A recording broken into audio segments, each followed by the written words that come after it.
Hey there, Parker X listeners. This is Brett Wood coming at you today with a new old episode that was recorded back in March of this year, pre-COVID. Since that time, we've been doing a lot of conversations about the impacts of the pandemic and how the industry may change over time coming out of that. But thought it might be fun to go back and listen to some of these conversations pre-COVID and just see where we were at. Today, we're going to talk with Dawn Marti, the Association and Event Manager for the majority of regional parking and mobility conferences within our industry. If you've been to a regional conference on the East Coast or the Southwest or the Mid-South and had a good time, that's likely because of Dawn Marti and all the hard work she puts in. So we'll be talking with her today about how she got started, the different regional organizations she serves, the importance of networking at conference events, how organizations are using interactivity to bring great content to their attendees and their members, and the importance of regional conferences, which I'm hoping we're going to get back to in the very near future. So take a listen. Hope you enjoy.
Hey there, this is Brett Wood with Parker X, and today we're talking with Dawn Marti of Newman Concepts, Association and Event Manager, who basically runs the parking conference world in the regional world of parking and mobility. And we just want to spend a little time with Dawn today, kind of learning how that world works and has evolved and has grown over the past 5 or 6 years. Hi. Dawn, it's awesome to have you here. Most of the times we do this, it's with, technology vendors or it's with other consultants or managers. But I thought it was really important for the industry to kind of hear how we all come together and some of the things you're doing. So maybe start with just how did you get involved in the parking conference world? Well, originally I started with National Parking Association. I was their advertising and trade show manager. And that's really, we have a joke that once you're in the parking industry, you never get out. Can't get out, yeah. And I've tried. I started back about 25 years ago working for National Parking Association and then eventually went out on my own. And actually through being on various boards of directors is how I became familiar with the state and regional associations. So when an opportunity came up to manage the Mid-Atlantic Parking Association, actually they put me off of a board because I didn't show up for a golf tournament, which is often the way you get put on duties with an association. But that is how I got into the industry in terms of the state and regionals. So MAPA was your first? Yeah, very first. Which ones do you manage now? Mid-Atlantic Parking Association, Parking Association of the Virginias, Pennsylvania Parking Association, New York Parking and Transportation Association, New England Parking Council, Southwest Parking Association and Transportation Association, Mid-South, which is where we are now. I'm going to forget some. Ohio and Washington, D.C. Wow. Okay. All over the place. 9. Yeah. That's fantastic. And 9 of them. That's a lot. And you and I met when I was on the board of the Southwest Parking. I think I might have been vice president or president. And we said, this is too much work, and went out and hired you. And I was telling somebody this earlier, like, you're a fool not to hire somebody like Dawn because they're revenue generating. Like, it may cost a little money to have somebody run your organization, but it runs smoother. You get more people at your conference. Your conference is better run, and you end up with more kind of tentacles that come out of just what was at one time just a conference planning organization. So kudos for doing some really cool things. Yeah, and that's very true because I think the best use of a board is not to interact with the hotels and print badges and wayfind people through. The best use of a board is to network with their members and to bring really attendees together in various ways. We're here at Mid-South. One of the things that they do is any first-time attendee that wants to, that doesn't know anybody, gets to go out to dinner with the board members.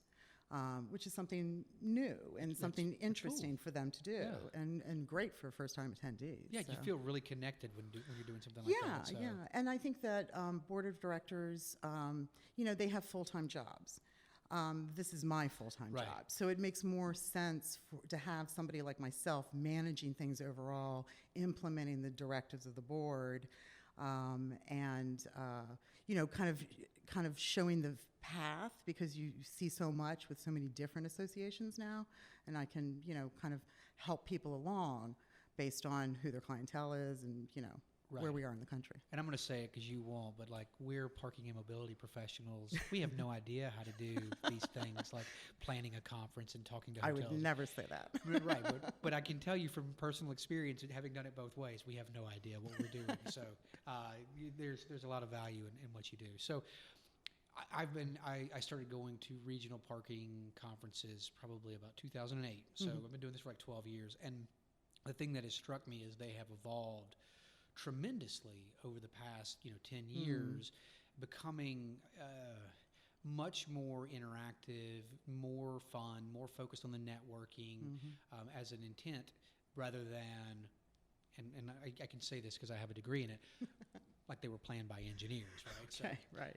So I mean, in your world, what have you seen that's really interesting that's kind of grown the world of the regional parking organization? Well, I think you're right. I think that back in the day, it used to be a kind of stuffy experience where you're there to sit in a classroom for hours on end, and maybe you get out for an hour for a cocktail or something. Now I think it's more about the networking, because really what's happening on the show floor isn't as much. The trade show floor is what I mean, isn't really selling as much as it is reconnecting with your existing customers, with your future customers, or just making some headway in terms of meeting who's new in the industry. So I think, and there's a lot of innovation in terms of how to engage attendees. Like, for instance, we have a conference app now that we use for several of the different conferences, and that's a great way to get people engaged with one another. And that's something that's just happened in the last 3 years. So. Yeah, I've thoroughly enjoyed using that app to just understand who's coming and how the agenda's set up and those types of things. And one of the things when we worked together at Southwest was thinking about the different structure of a conference, right? Like it wasn't come sit in an audience and listen to a lecture. It was come sit in an audience and be a part of the lecture and the experience. What have you seen organizations do to kind of bring people in and be more engaged in those types of things? Well, actually, Southwest is actually a really great example of that, simply because they really thought outside of the box in terms of getting people engaged with the conference. So nothing's worse than going to, and I remember this from college, sitting in a lecture hall and just listening to some professor drone on and on and on. And I've been in many presentations where you have that same kind of experience. What Southwest did was actually really interesting in that they made the attendees and the speakers become involved in the process.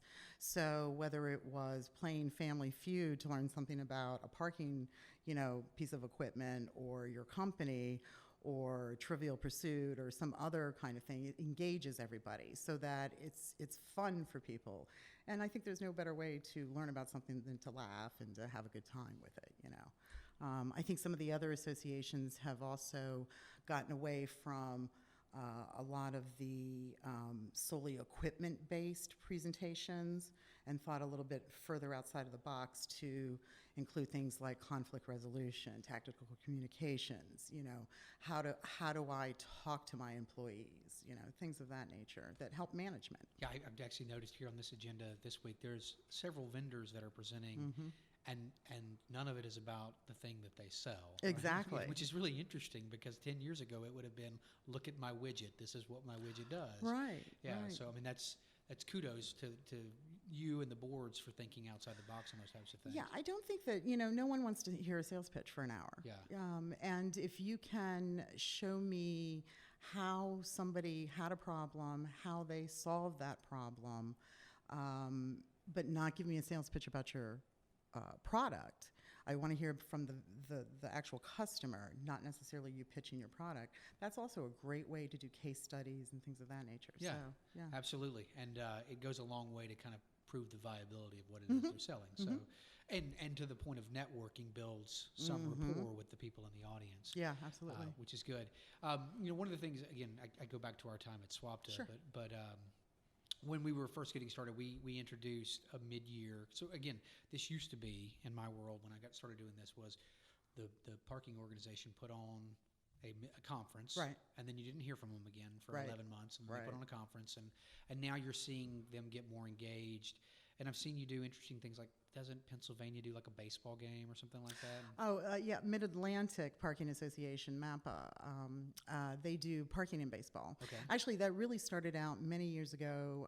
They did ponies, parking and ponies is what they Is called that it. horse racing? Yeah, so they took everybody to the local racetrack, which was one of the, the Triple Crown, when you do the Derby, Pimlico. Yeah. So that was one of the racetracks that they used. Nice. And so they would have a sponsor come in and do sort of a 15-minute power pitch, and the rest of the time was meant to have fun and enjoy yourselves. And so they've taken that into the baseball realm. And so with the Orioles and the Washington Nationals, they will, for 90 minutes prior to the game, have the group come together, either for lunch or for happy hour or whatever it is, depending on the timing of the game. The sponsor still comes in and does their little, pitch.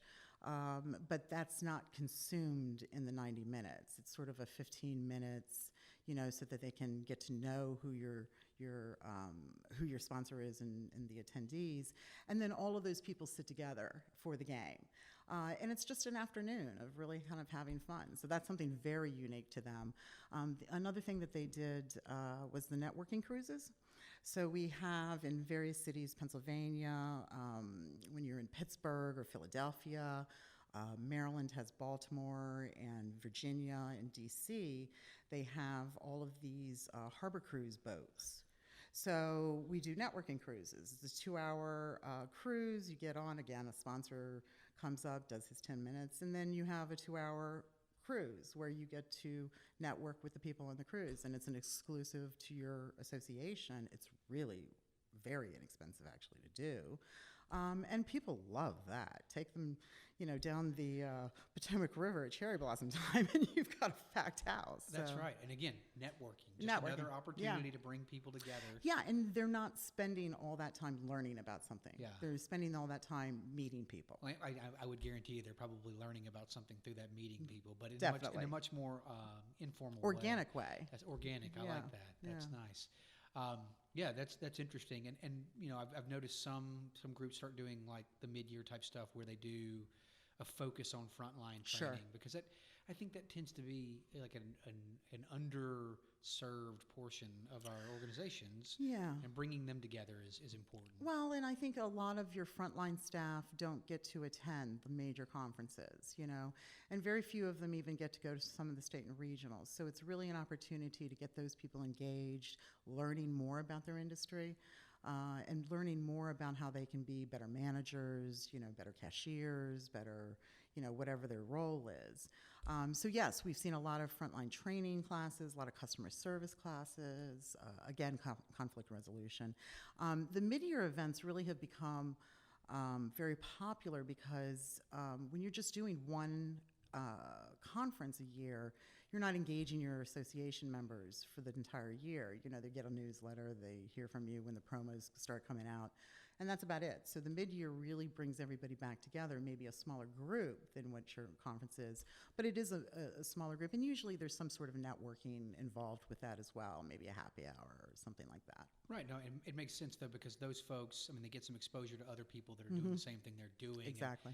It just fosters a little bit longer sense of like long-termness in the industry.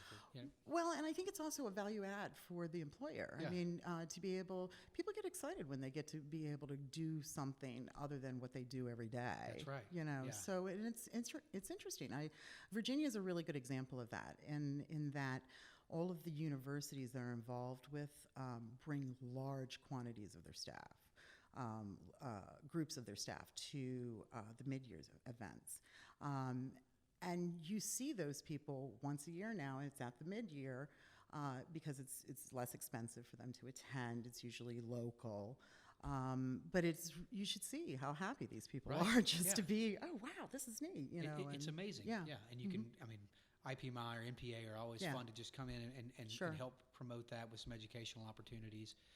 They're good, but the problem with well, I shouldn't say it's a problem.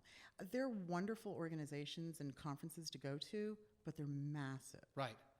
And how do you meet somebody when there's Correct. 3,000 people Yeah, there? it's overwhelming. Yeah, Right. completely. Well, especially when you're doing a regional, like, I mean, here, this is all folks from the Southeast. Yeah. You go to, Pennsylvania, I mean, like, these are, in Pennsylvania, it's all the Yinzers and all that. I mean, it's your folks, right? Right, So right. you're starting at a place where you feel very comfortable before Right. you get thrown into the deep end of a 3,500 person conference.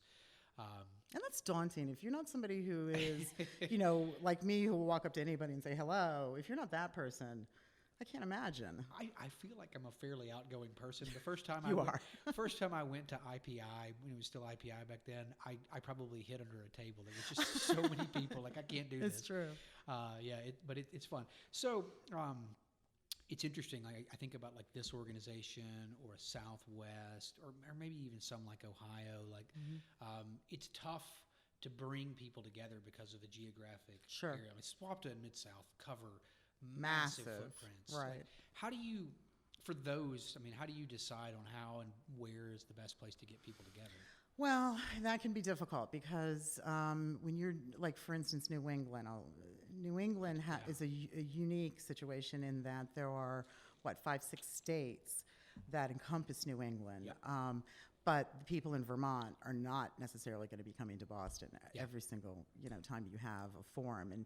And New England does 6 or 7 events a year. wow. Yeah, they hold a national conference, their regular conference, and then they do 3 other forums throughout the university, municipality, and a hospital forum. Okay.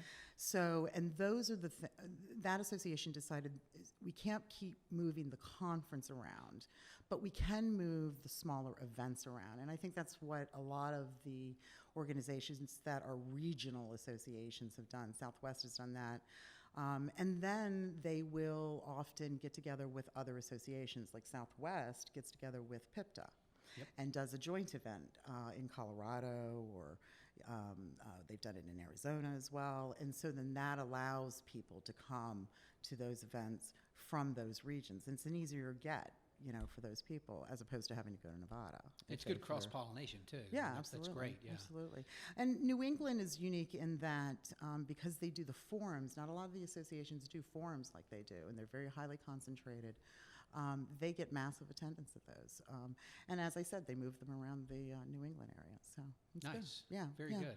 Yeah, I think it's the more engaged you can, whether it's through webinars, and that's something also new that associations are doing now, these webinars. Doesn't really cost anything to do them. People will go ahead and sign up, and they actually show up. And they've been massively popular.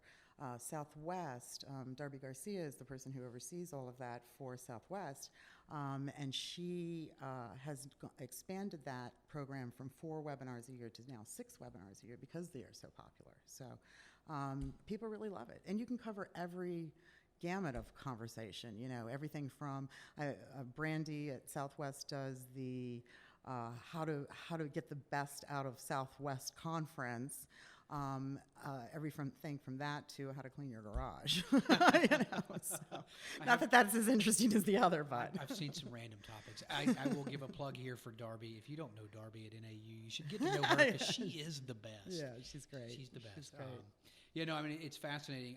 We were talking before we got started here. Again, you think about the old structure of a regional parking conference. It was, you come in, you do a golf tournament, and you do the opening session, right. and you do Right. maybe you do an event, and then you do a couple a days. networking event, and then That's it. right. Yeah, but at Southwest, and this was after my time. I think I was already off the board. y'all made the decision to not do a golf tournament and do something different. Yeah, well, there's so many people that don't golf. You know, it used to be that the way you did business was you got on the golf course with people, and that's where you did business. But there's so many people now that don't know how to golf or are too embarrassed because they don't think their golf game is so great. So Southwest decided to go ahead and do a Top Golf event, which was the first year they did it. There were about 25 people, and that was probably 4 years ago. We have 125 people attending that event as of last year. And the majority of the people are not golfers. Yeah. But they're here, Yeah. you know, engaged, and this is the kickoff event. So something that was just a few guys getting together is now an opportunity for the entire conference to get together. Yeah, I used to organize that golf tournament. I don't think we ever got more than 20 people. 125 is pretty incredible. It's really great. So, I mean, but that's, again, it's inclusive and it brings everybody together. That's a lot of fun. Well, so I mean, what are some other things you're seeing that if I'm a regional on the regional board of directors for one that Dawn doesn't manage, give me some tips as to what I can do to kind of enliven my organization. Hire me. That is true. Okay. That is true. You know, I think that you really just have to kind of think about outside of the box in terms of how to make your conference interesting to people. It can't just be about what's happening in the classroom. It has to be about how do we bring people together? How do you give people a flavor for where they are? You know, we're here with Mid-South, and the things that, like for instance, this evening we're having a big tailgate party. Well, what's big in the South? Lots of football and universities, Yeah. So you get to learn a little bit about the culture of the area, which I think is very important. And I think that when you start to really kind of think about what's enjoyable to people as opposed to what am I constantly trying to teach them, and you interact, you bring the two pieces together, then you get more people engaged. Does that make sense? It makes perfect sense, Okay. and I think it's critical. Like for Right. those that are trying to do this on their own, Right. like you just got to think about all these alternative ways that we've talked about for the last 20 minutes Right. of how you get people engaged and how you do these things, because that's where you start seeing success, right? Right. And I will give you a plug. I mean, when we were doing Swapped, I was on the board for like 3 years. I think the best we ever did was probably getting 60 people to come to the conference, which we thought was pretty good given the size of our area. And the first year you were engaged, we had over 100, and that just number kept growing and growing, and now we have 125 showing up for the golf. Just event. golf, right. So that's the value that somebody like Dawn brings, is the ability to scale the organization and let you, the board member, focus on creating content and creating. Right, because I think, when you bring somebody like myself on board, the first thing I take a look at is, okay, what is it you've been doing? How is it you've been doing it?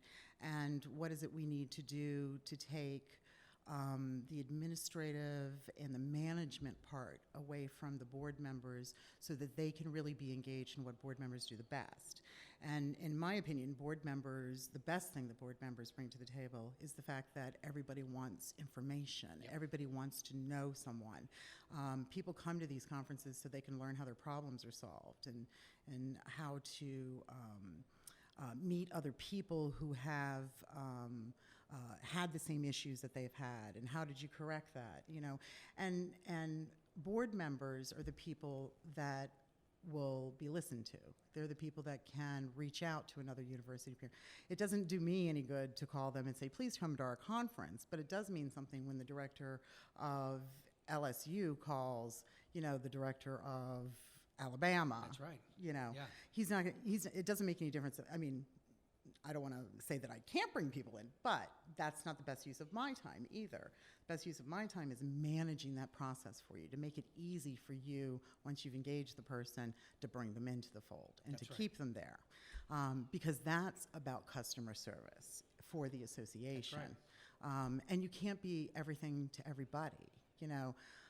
Board members have full-time jobs. These are volunteer boards, and there's a finite amount of time that these people have. So it's better to let professionals do their job while you do yours. That's right. I was told I was going to get paid to be a board member, but nobody paid me. All right, I'm gonna put you on the spot. I didn't prep this question for you, but Okay. no money limitation, no time limitation. What would you love to see regional organizations start doing that you think would really be impactful for the industry? Well, I mean, I think some of the associations are already doing this, and I think the more that you can engage people together, getting more associations to do things together. Mid-Atlantic and the Virginia Association have now combined their mid-year event. Other associations are talking about combining their conferences. So I think that if you could, get people together in that way, and showing the strength of all of the parking associations together, the regional associations, it allows people, I should back up a little. One of the great things about these regional associations is they're small. You're only talking about 100 members at a particular association.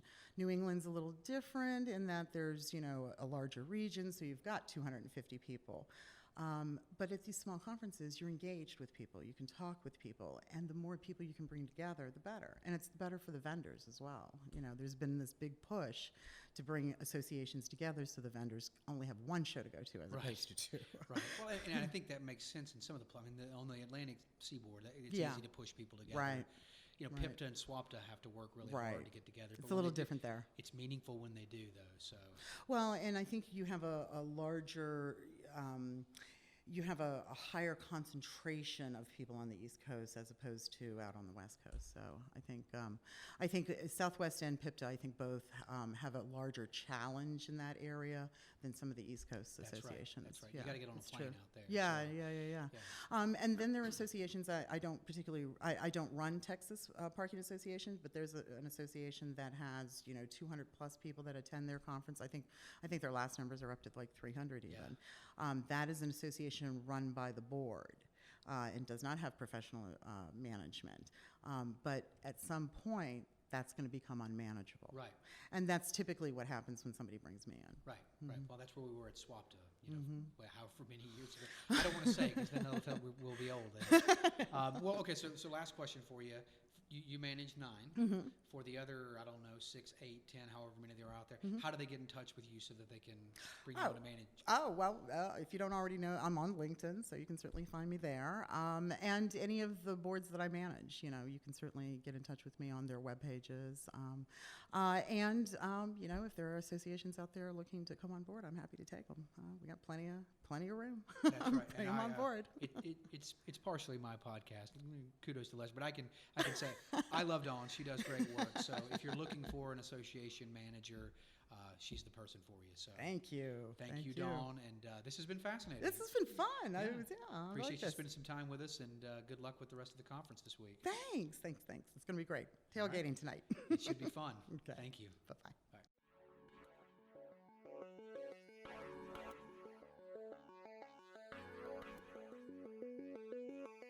Thank you for listening to the Parker X podcast. We sincerely appreciate it and hope you are enjoying our content. Please remember to rate, review, comment, subscribe, and share. And follow us on LinkedIn, Instagram, Facebook, and Twitter. The following has been a production of Parker X.